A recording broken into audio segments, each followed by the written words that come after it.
সরিষা ক্ষেতে মৌবক্স বসিয়ে মধু উৎপাদন করা হচ্ছে বিভিন্ন জায়গায়।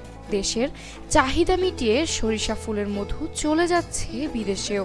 সরিষা ক্ষেতের মৌবক্স স্থাপনে ফসলের ফুলে পরাগায়ন হওয়ায় অধিক ফলন পাচ্ছে কৃষক।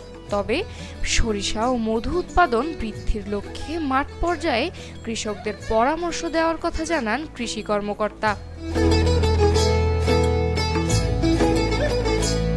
দিগন্ত জুড়ে মাঠ যেন হলুদ রঙের আবরণে ছেয়ে গেছে, এমন চিত্র চোখে পড়বে পাবনা সদর, আটঘরিয়া ও চাটমোহর চলনবিল এলাকায়। ক্ষেতের আইলে মৌবক্স স্থাপন করে মধু সংগ্রহের ব্যস্ত সময় পার করছে মৌচাষীরা। মধুর ব্যাপক চাহিদা, ধরেন আমরা দিতেই পারি না, আমার অনলাইন লাগানো আমার জায়গা থেকে সেল হয়ে যায়। ধরেন এখন আমরা 500 টাকা কেজি বেচতেছি, এখান থেকে নিয়ে যাচ্ছে, কিন্তু যেরকম ভাবে হবে ঠিক সেরকম ভাবে এবার হচ্ছে না। এবার কেন ফুলে তো বেশি নাই, ফুল অল্প, এই অল্প ফুলের লেগে এরকম হচ্ছে। আশা করি এরপরে যে মাঠে যাব সরিষার ফুলের মাঠে, সেখানে হবে ইনশাল্লাহ।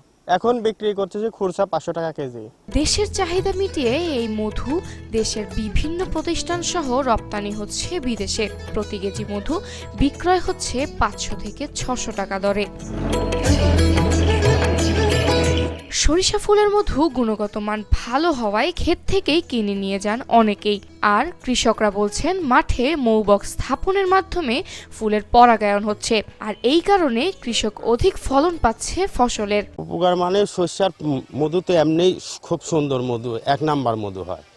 তারপরে মনে করেন যে সরিষাটা ভালো হয় আর কি, মানে ক্ষেত যা আগে যা হয়তো, এই মনে করেন যে মধু যখন হচ্ছে বুল্লা যখন বসে না, তখন ক্ষেতটা মনে করেন যে একটু বৃদ্ধি হয় আর কি, বুঝছেন। এই সমস্ত কারণে মনে করেন যে ওই সাইডে মনে করেন যে চাক জ্যাম্মা মনে করেন যে বানাচ্ছে, এখানেও তাই, এর বরাবরই এই একই অবস্থা।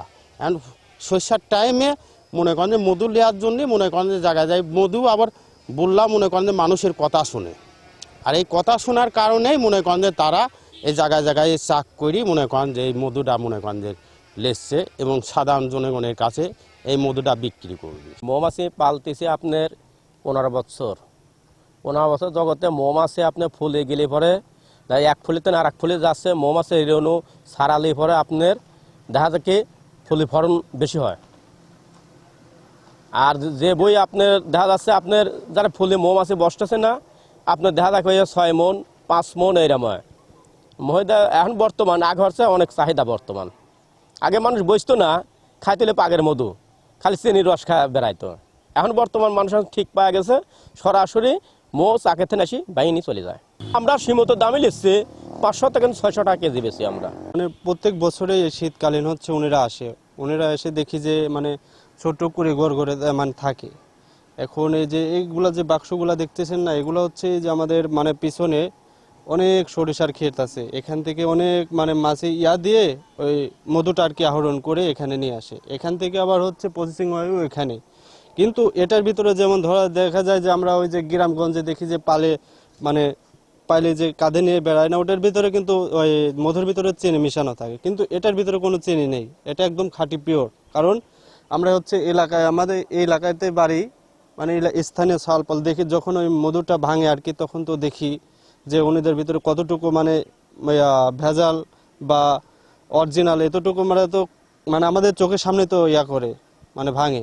কৃষি সম্প্রসারণ বলছেন সরিষা ক্ষেতে মৌবক্স স্থাপন করলে একদিকে যেমন মধু পাওয়া যায়, অপরদিকে ফসলের অধিক ফলন হয়। এই লক্ষ্যে মাঠ পর্যায়ে কৃষকদের পরামর্শ দেওয়ার কথা জানিয়েছে এই কর্মকর্তা। পাবনা জেলায় এবছর সরিষার আবাদ হয়েছে 49,082 হেক্টর জমিতে, এবং আমরা উৎপাদন লক্ষ্যমাত্রা নির্ধারণ করেছি 78,532 মেট্রিক টন। বরাবরের মতো এবারেও আমরা উৎপাদন লক্ষ্যমাত্রা অতিক্রম করতে পারবো বলে আশাবাদী। সরিষা উৎপাদনের পাশাপাশি আমরা মৌচাষ সম্প্রসারণের লক্ষ্যে কাজ করছি। এবছর 110 মেট্রিক টন মধু উৎপাদনের টার্গেট আমরা নির্ধারণ করেছি, এবং গতবারের মতো আমরা লক্ষ্যমাত্রা অতিক্রম করতে পারবো বলে আশাবাদী। মৌচাষ করলে মৌয়ালদের পাশাপাশি কৃষক ভাইয়েরাও লাভবান হয়, কারণ মৌমাছির আনাগোনা হলে ক্ষেতে পরাগায়ন বৃদ্ধি পায় এবং সরিষার উৎপাদনও বৃদ্ধি পায়। জেলা কৃষি অধিদপ্তরের তথ্য মতে এবারে প্রায় ৪৯,৫৪ হেক্টর জমিতে সরিষার আবাদ হয়েছে। মধু সংগ্রহের লক্ষ্যমাত্রা ধরা হয়েছে ১১০ মেট্রিক টন। শিফা রওজা, এশিয়ান টেলিভিশন।